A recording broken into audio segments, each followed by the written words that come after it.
Hi, I'm John Stevenson, and we're going to be looking at Judges. I say part two. It's going to be the very end of the book of Judges in our continuing study of the survey of the Old Testament. Judges so far, we start off with a prologue in two parts. We had a very short Othniel narrative, the story of Ehud, the left-handed man, Deborah and Barak, and their story, along with Jaal, who slays the enemy of God's people with a blow to the head. The story of Gideon, Abimelech, another story where a woman slays the enemy of God's people with a blow to the head. Next, we have Jephthah narrative, another social outcast story, the Samson narrative, and finally, we're coming now, and this is what we've covered before in the previous class. Now we're coming to the final epilogue in two parts. So it's going to be a two-part story, all having to do at some point in the story with Bethlehem. Judges chapter 17 and verse 6 gives us what I think could almost be the title verse or the theme verse for the entire book of Judges. We read, "In those days there was no king in Israel. Every man did what was right in his own eyes." Now, the fact that it's telling us back in those days there was no king in Israel suggests to me that by the time the book of Judges is being written, now there is a king in Israel. But back then there was no king in Israel, and that led to the problem because there was no king in Israel. Every person, every man was doing his own thing. He was doing what was right in his own eyes, not in the eyes of God. Not in the eyes of the king, not in the eyes of any sort of authority, but just doing their own thing. And in the culture in which I live today, that's considered to be a good thing. It's not. It's really a terrible thing. It's a way for society to go down the drain, and that's what we're going to see in this story. So two stories that we're going to see. The first one is the story of a Levite, and he's from Bethlehem. In fact, both of these stories are going to take in the idea they're going to have something to do with Bethlehem, the same Bethlehem in which Jesus, much later on, is going to be born. But right now, it was just a little town down in the tribe of Judah. Well, there was a Levite. Now, Levites were from the tribe of Levi. That's where they're called that. And they had not a land inheritance, but rather they lived all throughout the land. And they were supposed to be an influence for God. And here was a Levite from Bethlehem. And he decides he really doesn't want to be a Levite anymore. It's not that he hates God or anything like that, but he wants to get a promotion. And the only place to get a promotion is to be a priest, but you can't be a priest if you're not just from the tribe of Levi, you have to be a descendant of Aaron himself. Remember Moses and Aaron?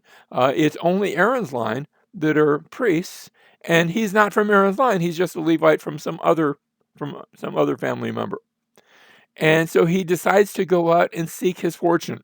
And he leaves his home in Bethlehem, and he goes north, and he comes to the tribe of Ephraim, and he gets there, and there's a man there that has set up his own shrine, his own little do-it-yourself temple. You're not supposed to set up your own do-it-yourself temple. That's not appropriate. But he has done this. He has some little idols there. But he doesn't have a priest. And he says to this Levite, "How would you like to have a job? You can get a promotion. You can work for me and be not just a Levite, you can be a priest for me and my family." And the Levite says, "That sounds like a nice promotion. I'll take the job." And he does. Now, the scene changes next to the tribe of Dan. Remember the tribe of Dan? They had lived sort of close to the Philistines, and Samson had been their judge at one point, and there were all sorts of goings-ons between the people of Dan and the Philistines. And finally, the people of Dan are just getting tired of these nasty old Philistines that live so close to them, and so they decide, we want to live somewhere else, sort of like this Levite. Their attitude on a tribal level is the same as this Levite in an individual level. And so they decide, we're going to leave, and they pack up and they go looking for some other place where they can live. Now, their idea is, we'll still be in the land, but remember, the land's all been divided up among the Israelites, but there are places where they can perhaps find. And they come by this little shrine that this man from Ephraim has set up, and the Levite is acting there as a priest, and they go in and they say, "Hey, how would you like to have a better job? Right now you are the priest to this little family here. Would you like to be priest for the entire tribe of Dan?" We're moving to some other location. We're not sure where we're going to end up yet. We're heading out, and you can get a promotion. You can go to a bigger church, so to speak." And the Levite says, "Well, hey, that's good. I love promotions. I'd much rather be a priest to a whole tribe." And so they go and they actually take the priest with them, the do-it-yourself priest, and they also take some of those pagan gods, some of those idols. And the man from Ephraim says, "Hey, you're taking my gods away." And they say, "Well, we're bigger than you. We can do what we want because there's no king in Israel. We can do whatever we want." And they travel to the north, and they go all the way up to a place as far north as you can go, still in the land of Canaan, but just barely. It's right at the foot of Mount Hermon, way up in the north, a place where there's a city there, and they capture the city, and then they rename the city after their tribe, and they call the city Dan. And that city's going to be, in fact, you can go to the ruins of the city of Dan even today. But that's not a good story. It's people doing what is right in their own eyes, because there's no king in Israel, and they're just doing their own thing. Not a good story. The next story also starts with something in Bethlehem. This is chapter 19 and following, where there is a concubine from Bethlehem. Now, she has a husband. You say, what's a concubine? A concubine is a wife with no dowry. So sort of I hate to say this, it sounds sort of not very nice, but I'm going to call her a second-class wife, just in that sense. And she has married a man from Ephraim again, from the tribe of Ephraim. Not the same man, I don't think. But she's married a man from Ephraim, and they're living up there in the region of Ephraim. And for some reason, they have a falling out, and she goes home to daddy in Bethlehem. And so she goes back home to daddy, and she gets there, and her husband comes to get her. And apparently, dad is okay with this. And so the husband and dad actually, they hang out for a few days. They, I don't know if they're sort of like male bonding or something. And then at that time, we're looking at a map here. You can see the hill country of Ephraim, but notice down at the bottom you have Bethlehem.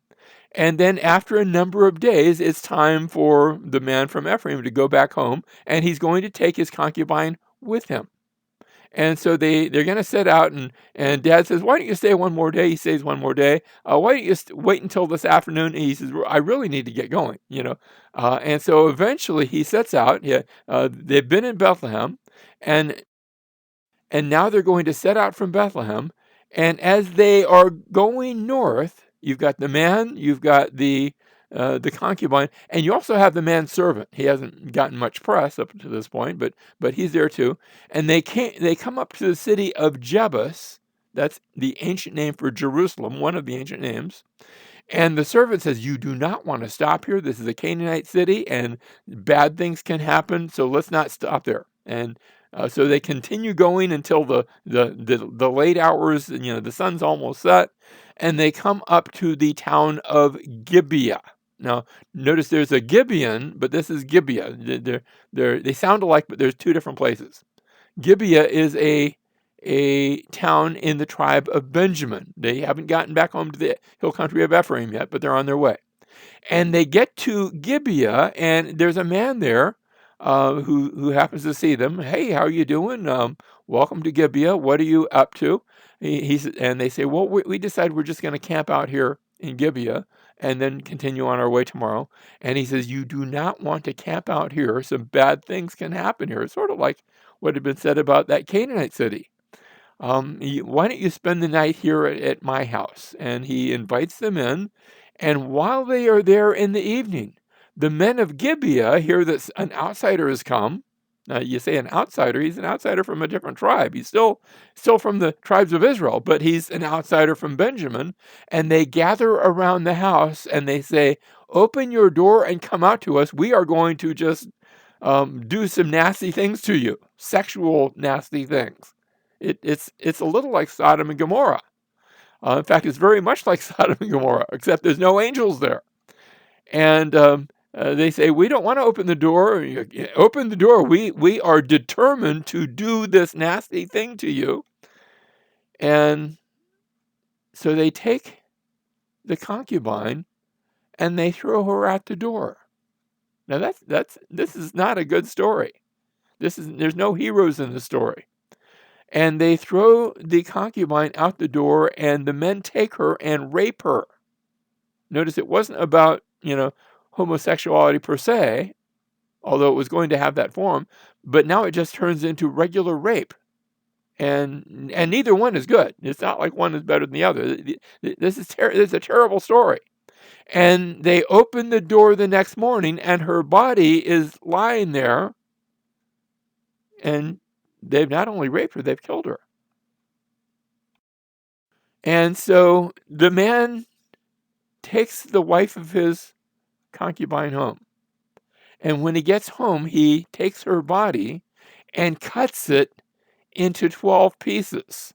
Say, what is this about? And he has the 12 pieces sent out to the 12 tribes of Israel, where each tribe gets this body part. What's going on? And there's a story that comes with it. And the story is the story I just told you. And they say, what is with that? We cannot allow this sort of thing to take place, this evil in the land. We must punish the town of Gibeah. And they all agree, all 11 of the 12 tribes agree. And the tribe of Benjamin says, you can't do that. That's our tribe. We'll handle it. And they turn to Gibeah and they say, naughty, naughty, you shouldn't do that anymore. But there's no punishment.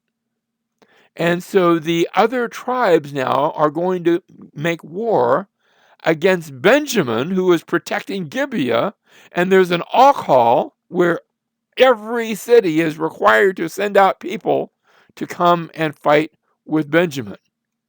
And as the first battle takes place, notice there's going to be a few, Benjamin wins the battle.